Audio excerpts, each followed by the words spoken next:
सियासत के शिकंजे में जेपीएससी और कीमत चुका रहा झारखंड। नमस्कार, आजाद सिपाही विशेष में आपका स्वागत है। मैं हूं राकेश सिंह। झारखंड को कर्मठ और योग्य नौकरशाहों के अलावा कुशल कार्मिक उपलब्ध कराने के लिए जिम्मेवार झारखंड लोक सेवा आयोग एक बार फिर चर्चा में है।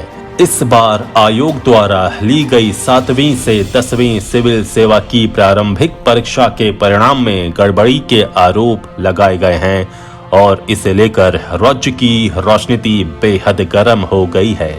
विपक्षी भाजपा और आजसू ने इसे बड़ा मुद्दा बना लिया है और लगातार सरकार को घेरा जा रहा है। ये झारखंड का दुर्भाग्य है कि राज्य की बौद्धिक क्षमता के प्रतीक के रूप में सम्मानित होने वाले इस संस्थान को सियासत के शिकंजे ने जकड़ लिया है।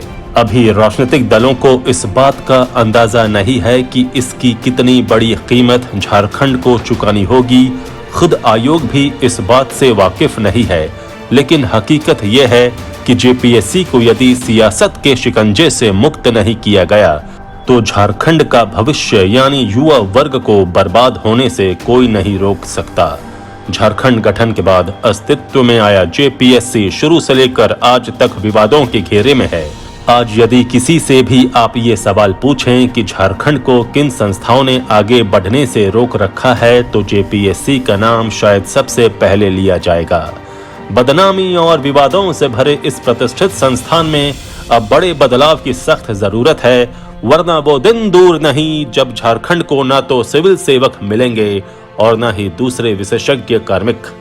जेपीएससी में जारी सियासत और इसके संभावित परिणाम का विश्लेषण करती आजाद सिपाही के विशेष संवाददाता राहुल सिंह की विशेष रिपोर्ट। झारखंड लोक सेवा आयोग यानी जेपीएससी का नाम आज पूरी दुनिया में चर्चित हो गया है।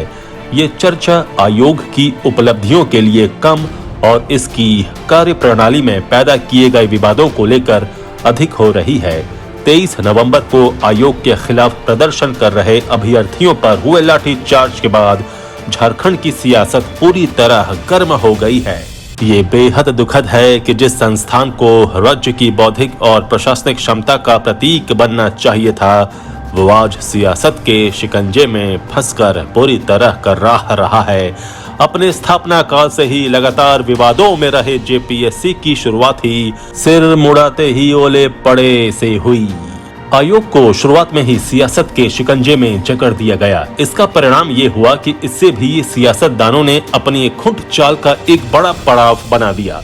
आयोग के अध्यक्ष से लेकर सदस्यों तक की नियुक्ति में बौद्धिक और प्रशासनिक क्षमता की बजाय राजनीतिक प्रतिबद्धता को तरजीह दी गई। इसलिए किसी भी राज्य की सबसे प्रतिष्ठित मानी जाने वाली संस्था के खिलाफ राजनीतिक आंदोलन होने लगा है। सबसे पवित्र मानी जाने वाली ये संस्था अब भ्रष्टाचार, भाई भतीजावाद और अनियमितताओं के दलदल में फंस चुकी है। यहाँ बड़ा सवाल ये है कि आखिर जेपीएससी इतनी विवादित क्यों है? क्या झारखंड के सियासतदानों और दूसरे लोगों को राज्य के भविष्य की कोई चिंता नहीं है? इन सवालों के जवाब निश्चित रूप से नकारात्मक हैं, लेकिन जब जेपीएससी की कार्यप्रणाली और इसके द्वारा ली गई तमाम परीक्षाओं पर उठे विवादों पर नजर पड़ती है तो एक बार कदम ठिठक जाते हैं। जेपीएससी देश के तमाम राज्यों में काम कर रहे लोक सेवा आयोगों में अकेला है जिसकी पूरी की पूरी कार्यप्रणाली ही विवादों में घिरी है। आम तौर पर किसी राज्य के लोक सेवा आयोग के अध्यक्ष के रूप में उस राज्य का सबसे नामचीन विद्वान या प्रशासनिक अधिकारी की नियुक्ति की जाती है, लेकिन झारखंड में इसका उलट है। जेपीएससी के पहले अध्यक्ष से लेकर अब तक के अध्यक्ष की नियुक्ति उनकी राजनीतिक प्रतिबद्धता देखकर की गई। दरअसल गड़बड़ी यहीं से शुरू होती है। जिस आयोग को राजनीतिक दांव पेंच से पूरी तरह मुक्त रखकर पारदर्शी तरीके से काम करना चाहिए, वहां राजनीति ही सबसे ऊपर आ गई है। अब एक नजर जेपीएससी की इस कार्यप्रणाली की कीमत पर। जेपीएससी की कार्यप्रणाली और अब तक का ट्रैक रिकॉर्ड देखकर तो लगता है कि ये संस्था विवादों से परे जाकर कोई फैसला कर ही नहीं सकती है। उदाहरण के लिए ताजा विवाद को ही लिया जा सकता है। 7वीं से 10वीं सिविल सेवा की प्रारंभिक परीक्षा के परिणाम में गड़बड़ी का जो आरोप लगाया जा रहा है, उस पर आयोग की ओर से सफाई क्यों नहीं दी जा रही है?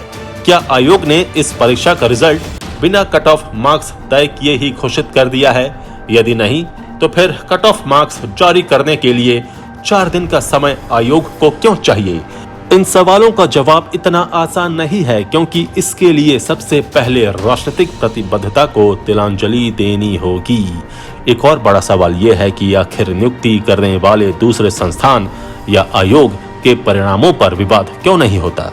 चाहे झारखंड कर्मचारी चयन आयोग हो या कोई दूसरा विभाग, परीक्षाएं भी आयोजित होती हैं और नियुक्ति भी होती है, लेकिन कभी इतना हंगामा नहीं बरपा है। तो फिर यह संदेह ही पुख्ता होता है कि गड़बड़ी जेपीएससी में ही है। इसलिए अब इस सबसे प्रतिष्ठित और महत्वपूर्ण संस्थान को विवादों के दलदल से निकालना जरूरी हो गया है।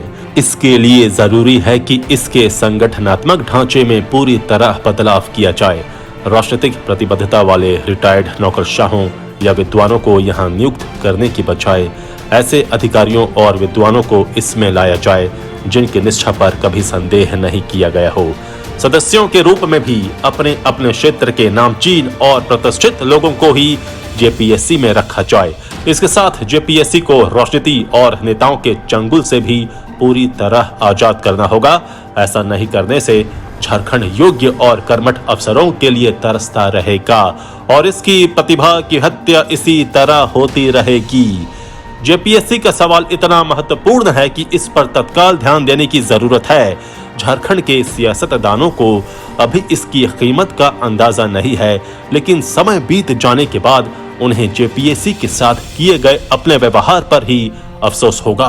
आजाद सिपाही के विशेष में अभी इतना ही। आप हमारे इस YouTube चैनल को जरूर सब्सक्राइब करें। आप हमारे Facebook पेज को भी जरूर लाइक और फॉलो करें। धन्यवाद।